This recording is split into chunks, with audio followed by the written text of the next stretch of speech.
Friends, smart education academy की आज की ह्यूमन ज्योग्राफी की क्लास में आप सभी का स्वागत है। देखिए, आज की क्लास की इम्पोर्टेंस को समझाने के लिए मैं आपके सामने पहले कुछ क्वेश्चन रखूंगा। तो देखिए, आपने बहुत सारे सिद्धांत मॉडल पढ़े हैं, जैसे वॉन थुनेन का मॉडल, क्रिस्टॉलर का मॉडल। तो सबसे पहला क्वेश्चन आता है कि भूगोल में इस तरह की जो थ्योरीज हैं, इनकी आवश्यकता क्या है, यानी कि ये थ्योरी किस तरह से हेल्प करती है। दूसरा क्वेश्चन आता है कि इस तरह की जो थ्योरी है वो डेवलप कैसे होती है, यानी कि एक थ्योरी का निर्माण कैसे किया जाता है। तीसरा क्वेश्चन आता है कि इनके टाइप क्या होते हैं, यानी किस किस तरह के ये सिद्धांत हो सकते हैं। तो दो तरह के सिद्धांत हो सकते हैं, नॉर्मेटिव हो सकता है और दूसरा आपका बिहेवियरल हो सकता है, यानी कि व्यवहारात्मक हो सकता है। अब क्वेश्चन आता है, मान लीजिए जो वॉन थुनेन का सिद्धांत है ये नॉर्मेटिव है या बिहेवियरल है। फिर आता है कि जो नॉर्मेटिव सिद्धांत है वो बिहेवियरल सिद्धांतों से किस तरह से अलग है, यानी कि नॉर्मेटिव सिद्धांतों में और व्यवहारात्मक सिद्धांतों में क्या मुख्य अंतर आपको दिखाई देते हैं। तो इस तरह से देखिए, कई सारे बेसिक क्वेश्चन हैं और मैं जानता हूं इनमें से अधिकतर क्वेश्चंस के आंसर आपको नहीं पता होंगे। तो आज की क्लास के बाद आप इन सभी चीजों को समझ जाएंगे कि भूगोल में थ्योरी की क्या आवश्यकता है, इसके निर्माण के कौन से तरीके हैं, फिर ये जो निर्माण के तरीके हैं इनमें क्या अंतर है और कौन सा मॉडल किस थ्योरी के अंतर्गत आता है। जैसे वॉन थुनेन का मॉडल नॉर्मेटिव थ्योरी के अंतर्गत आता है। सबसे पहले समझते हैं कि भूगोल में किसी थ्योरी या फिर किसी मॉडल की आवश्यकता क्या है। अब देखिए, मान लीजिए आप भारत में एक प्रशासक हैं और आपके सामने सरकार एक क्वेश्चन रखती है कि भारत में, मान लीजिए दक्षिण भारत में जो कृषि क्षेत्र है वहां पर किस तरह की कृषि उत्तम रहेगी। अभी मान लीजिए जो कृषि हो रही है उससे किसानों को प्रॉफिट नहीं हो रहा है। तो सरकार जानना चाहती है कि किसान जो हैं कौन सी नई कृषि अपनाएं कि उनको प्रॉफिट होने लगे, ज्यादा लाभ हो। दूसरी चीज सरकार ये भी जानना चाहती है कि कितने परसेंट लगभग में किसान ऐसे होंगे जो इस नई तकनीकों को अपनाएंगे। अब देखिए, सारे किसान तो अपनी कृषि के तरीकों को नहीं बदल देंगे, लेकिन सरकार समझना चाहती है कितने परसेंट तक ऐसे होंगे जो नए तरीकों को अपनाएंगे और इनको अपनाने के लिए उनको किस तरह की सहायताएं दी जाए। अब ये सब समझने के लिए आपको जो लोकेशनल मॉडल्स हैं वो बहुत ज़्यादा हेल्प करेंगे। मान लीजिए आप देखते हैं कि चलिए ये भारत है और यहाँ पर एक फसल होती है, लेकिन इस फसल की दिक्कत क्या है, ये एक्सपोर्ट की जाती है, दूसरे देशों में भेजी जाती है और इसको यहाँ से बंदरगाह तक पहुँचाने की जो कॉस्ट है, जो इसकी कीमत है वो बहुत ज़्यादा है, जिसकी वजह से किसान को लाभ नहीं होता है। तो अब आप लोकेशनल मॉडल्स का यूज करेंगे, यानी कि ये जो लाभ वाली फसल है इसको आप समझेंगे कि कहाँ पर लगाया जाए, भारत के किस क्षेत्र में लगाया जाए कि किसान को मैक्सिमम लाभ हो सके। तो आप क्या कर रहे हैं, अवस्थित सिद्धांतों का उपयोग करते हुए, जैसे कि वॉन थुनेन ने अपने कुछ वक्र वगैरह बनाए थे जिसको आगे हम लोग देखेंगे, इन सभी सिद्धांतों का उपयोग करते हुए एक ऑप्टिमम लोकेशन देख रहे हैं, एक इष्टतम स्थान देख रहे हैं जहां पर इस फसल का विकास किया जाए। क्योंकि मान लीजिए बंदरगाह से बहुत दूर विकास करेंगे इस फसल का तो क्या होगा, किसान को लाभ नहीं होगा, किसान इस फसल को नहीं उगाएंगे। मान लीजिए बंदरगाह के पास जो जलवायु है वो इस फसल के योग्य नहीं है, तो आप ऐसे स्थानों को ढूंढेंगे जहां पर ये दोनों संभावनाएं हो, यानी कि जलवायु भी योग्य हो लेकिन साथ में जो रेंट है, जो इसको पहुंचाने की लागत है वो भी कम हो। तो यहाँ पर इस तरह से ये जितने भी सिद्धांत हैं वो प्लानिंग में आपकी हेल्प करते हैं, चाहे वो जनसंख्या संबंधित सिद्धांत हो, चाहे कृषि संबंधित सिद्धांत हो, चाहे उद्योग संबंधित सिद्धांत हो। अब देखिए, यहाँ तक हम लोगों ने समझ लिया कि भूगोल में सिद्धांतों की आवश्यकता क्यों है, लेकिन दूसरा क्वेश्चन आता है कि इनका विकास कैसे होता है। तो देखिए, इनके विकास के दो चरण हैं, किसी भी सिद्धांत के विकास के। पहले तो भूगोलवेत्ता को हमारी जो पृथ्वी है, जो कि बहुत ज्यादा जटिल दुनिया है, इसमें कोई पैटर्न दिखता है, जैसे कि वॉन थुनेन को दिखा कि जो एक हमारा बाजार होता है जहां पर आप कृषि उत्पाद बेच सकते हैं, वहां से जैसे जैसे हम दूर जाते हैं वैसे वैसे फसल गहनता में कमी होने लगती है, यानी कि जो एग्रीकल्चर की इंटेंसिटी है वो कम होने लगती है बाजार केंद्र से दूर जाने पर।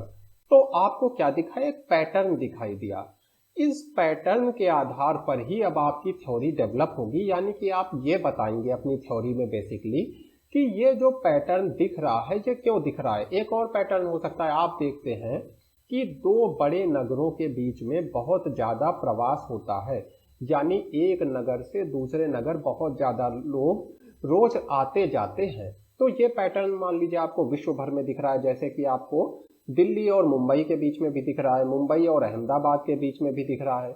इस तरह से विश्व के या भारत के कई शहरों के बीच आपको ये पैटर्न दिख रहा है। तो यानी कि पैटर्न सिद्ध हो गया कि हाँ ये पैटर्न है। अब इस पैटर्न के पीछे के क्या कारण है, इसकी खोज करने के लिए आप एक थ्योरी को डेवलप करते हैं। तो देखिए दो तरह की थ्योरी हो सकती है, एक नॉर्मेटिव, दूसरे व्यवहारवादी सिद्धांत। इसके अंतर्गत बिहेवियरल मैट्रिक्स भी आती है, जिसको फ्रेड ने डेवलप किया था। तो अगर आपके यूजीसी नेट वगैरह में क्वेश्चन आ जाता है तो आप बता देंगे कि बिहेवियरल मैट्रिक्स जो है ये फ्रेड के द्वारा डेवलप की गई थी। तो देखिए नॉर्मेटिव थ्योरी क्या है। स्टेप 2 यानी कि थ्योरी डेवलपमेंट में नॉर्मेटिव थ्योरी क्या होती है। देखिए ये पूर्व धारणाओं के आधार पर डेवलप होती है। पूर्व धारणा क्या होती है, जैसे कि मैंने कहा कि सभी मनुष्य आर्थिक प्राणी है। आर्थिक प्राणी मतलब कि जो मनुष्य है वो ऐसा डिसीजन लेगा जिसमें उसको अधिकतम लाभ हो। यानी कि आप इंडस्ट्री कहाँ लगाएंगे, जहां पर आपको अधिकतम लाभ हो।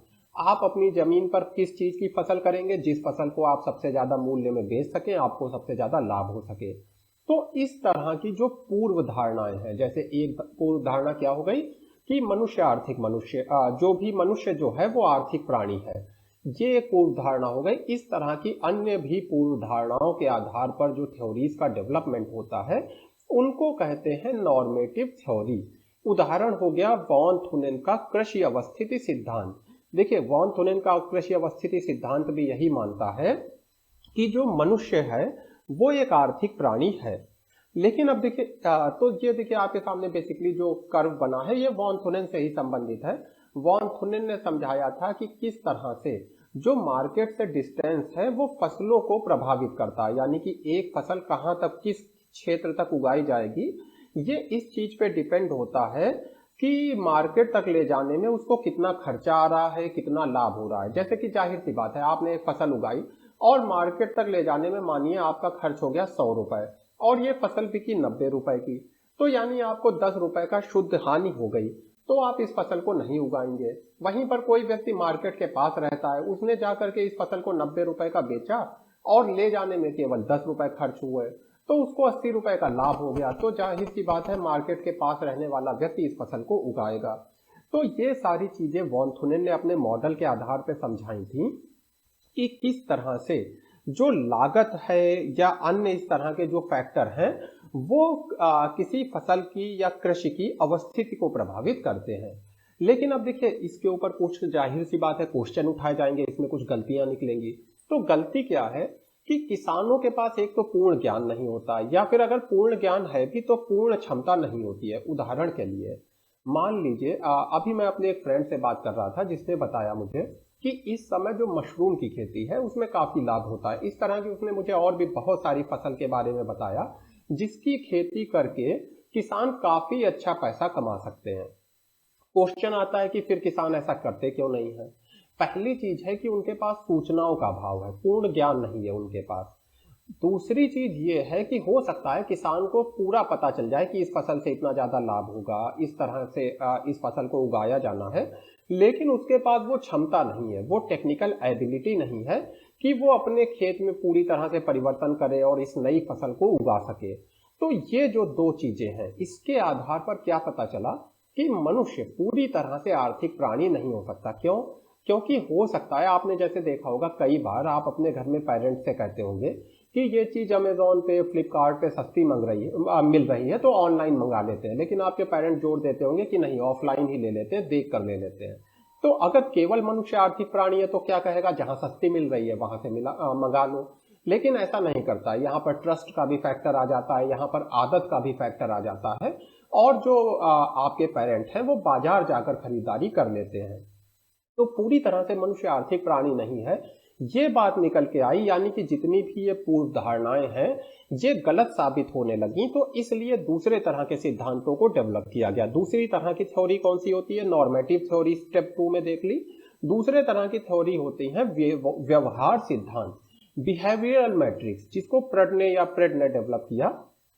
तो देखिए ये क्या है, यहां पर पहली बात वही आ गई कि जो वास्तविक मनुष्य है वो पूरी तरह से आर्थिक नहीं है, उसके डिसीजन अर्थशास्त्र के अलावा अन्य चीजों से भी प्रभावित होते हैं।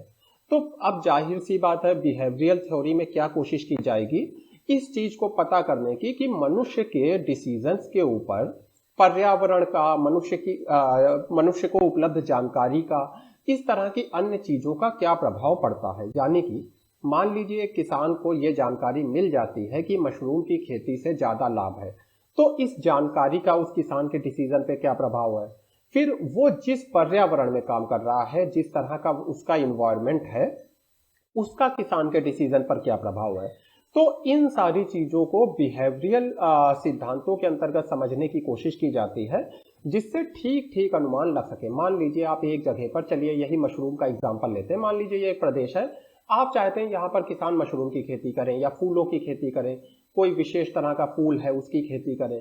तो अब आप ये जानना चाहते हैं कि आर्थिक रूप से आपने चेक कर लिया कि लाभ होगा, लेकिन आप ये जानना चाहते हैं किसान ऐसा करेंगे या नहीं करेंगे। तो अगर आप केवल ये मान लेंगे कि सभी मनुष्य आर्थिक प्राणी है, तो आपको लगेगा करेंगे, लेकिन फिर आपके सामने दुविधा ये आएगी कि किसान मना कर रहे होंगे इस खेती को करने से।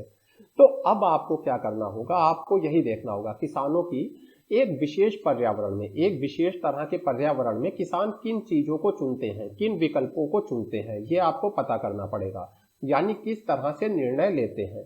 तो यही आ गया व्यवहार सिद्धांत, यानी आपके व्यवहार का अध्ययन करना, आप किसी पर्टिकुलर परिस्थिति में किस तरह का डिसीजन लेते हैं, इस चीज का अध्ययन करना।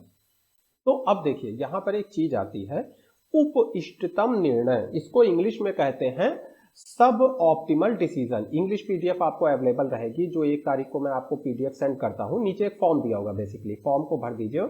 आपको हर महीने की 1 तारीख को या 1 से 10 के बीच में आपको जो पीडीएफ होते हैं वो सेंड किए जाएंगे, तो उसमें आपको इंग्लिश पीडीएफ भी मिल जाएगी। तो आते हैं फिर से हम लोग अपने टॉपिक पे। तो किसान उप इष्टतम निर्णय क्यों लेता है? उप इष्टतम मतलब जो मैंने आपको एक फ्लिपकार्ट वाला एग्जाम्पल बताया कि खरीद आप फ्लिपकार्ट से भी सस्ते में सकते थे, लेकिन आपने बाजार से ही खरीदा। क्यों? क्योंकि सामने देखकर आपको ट्रस्ट ज्यादा होता है।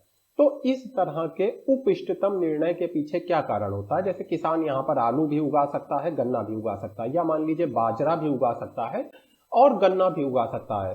बाजरे की खेती करेगा तो मान लीजिए कि कम जल में हो जाएगी, कम लागत में हो जाएगी, लेकिन फिर भी किसान जो है गन्ने की खेती कर रहा है। ऐसा नहीं है कि जमीन को खाली छोड़ रहा है, आर्थिक लाभ के लिए काम कर रहा है, लेकिन पूरी तरह से आर्थिक लाभ के लिए काम नहीं कर रहा है। तो ये क्या हो गया? उप इष्टतम। इष्टतम निर्णय क्या होता? ऑप्टिमल डिसीजन क्या होता? कि जिसमें सबसे ज्यादा लाभ है उसी की खेती करता। लेकिन कैसा डिसीजन लेता है? उप इष्टतम निर्णय लेता है कि ठीक है थोड़ा लाभ कम होगा, लेकिन हम खेती इसी चीज की करेंगे जिसकी हम करते आ रहे हैं। तो ऐसा क्यों होता है? इस चीज की खोज करता है व्यवहारवादी सिद्धांत, या फिर व्यवहारवाद के आधार पर डेवलप सिद्धांत। तो यहां पर 2 चीजें आ जाती हैं फिर से वही। एक तो किसान की जानकारी की उपलब्धता, किसान को कितनी जानकारी मिल रही है। दूसरा, इसको उपयोग करने में वो कितना सक्षम है। इस आधार पर किसान निर्णय लेगा। मान लीजिए आप एक किसान को बड़ी बड़ी बातें बताते हैं कि आपके फार्म में जो है इस तरह का ड्रिप इरिगेशन हो जाएगा, इस तरह के आपके यहाँ सोलर पैनल लग जाएंगे, और उसको ये कुछ समझ में नहीं आ रहा है आप क्या बता रहे हैं, तो वो आपसे कहता है ठीक है आप अपना आगे बढ़ाइए, लेकिन हम आपके साथ नहीं आ पाएंगे। तो उसने क्या किया? एक सब ऑप्टिमल डिसीजन लिया। इन्हीं चीजों को समझने की कोशिश बिहेवियरल थ्योरीज के अंतर्गत होती है। तो एक तरह से आप कह सकते हैं मनुष्य कहां तक संतुष्ट है। अभी आपको अगर आपकी जमीन पर लगातार नुकसान ही हो रहा है, या जहां पर आपने अपनी इंडस्ट्री लगाई है अगर वहां पर आपको लगातार नुकसान ही हो रहा है, तो जाहिर सी बात है आप हट जाएंगे, तब आप वहां पर नहीं टिकेंगे। लेकिन सब ऑप्टिमल डिसीजन ले सकते हैं। एक जगह पे मान लीजिए आपको पूरे साल में 1 करोड़ का लाभ होता है इंडस्ट्री से, दूसरी जगह पे केवल आपको मान लीजिए 25 लाख का लाभ होता है, फिर भी आप इसी 25 लाख वाली जगह पर टिके हैं, 1 करोड़ वाली जगह पे नहीं जा रहे। तो ये आपका एक सब ऑप्टिमल डिसीजन है, यानी एक सीमा है जहां तक आप संतुष्ट हैं। तो इस चीज को पता करना, क्योंकि अगर देखिए इसकी प्रैक्टिकल इंपॉर्टेंस समझिए, हरित क्रांति में ये चीज नहीं पता की गई। तो क्या हुआ कि जो हमारे उत्तर प्रदेश के, बिहार के बहुत से किसान थे वो पीछे रह गए। क्यों? उन्होंने सब ऑप्टिमल डिसीजन लिया। उन्होंने नई फर्टिलाइजर और नई टेक्निक्स को अपनाने की जगह जो पुराना तरीका था उसको ही अपनाए रखा। क्यों? क्योंकि वो एक सीमा तक संतुष्ट थे। तो इन चीजों का पता होना बहुत जरूरी है डेवलपमेंट के लिए। समस्या क्या आती है? मापन की समस्या आती है। पहली बात, आप कैसे पता करेंगे कि कितने किसानों के पास इंफॉर्मेशन है? जैसे आप समझना चाहते हैं कि कितने परसेंट किसान हैं जो एक नई तकनीक को अपनाएंगे, तो पहले आपको समझना होगा कि कितने परसेंट किसानों को इस बारे में पता था। चलिए मान लीजिए आपने कहा हमारा जो टीवी चैनल है जिस पे कार्यक्रम प्रसारित किए गए उसको देखा 1 करोड़ लोगों ने। तो चलिए आपने इस समस्या का समाधान ढूंढ लिया कि 1 करोड़ लोगों को इसके बारे में लगभग जानकारी थी। पर फिर जो समस्या आएगी वो ये आएगी कि कितने किसान ऐसे थे जिनको इस जो जानकारी है उसको उपयोग करना आता था, यानी टेक्निकल एबिलिटी कितने परसेंट की थी। ये अब आपको पता करना और कठिन हो जाएगा। तो ये बिहेवियरल सिद्धांत की कुछ सीमाएं हैं कि इसमें आपको मापन बहुत कठिन होता है, यानी कि मनुष्य का जो डिसीजन आप समझने के लिए उसके बिहेवियर का जो अध्ययन कर रहे हैं तो बिहेवियर का मापन करना कठिन हो जाता है। लाभ क्या है बिहेवियरल सिद्धांत का? कि भूमि उपयोग के बारे में, यानी किसान किस तरह से भूमि का उपयोग करेगा या कहाँ पर इंडस्ट्री लगाई जाएगी, इस सब के बारे में अध्ययन के ऊपर ये जो हमारा बिहेवियरल सिद्धांत है अच्छा खासा जोर देता है।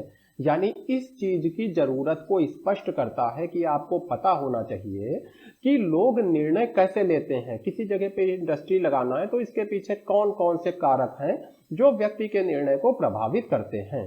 तो इस तरह से भूगोल में एक तरह के नए शोध को प्रेरित करने में व्यवहारिक सिद्धांतों की, व्यवहारवादी सिद्धांतों की बहुत ज्यादा उपयोगिता है।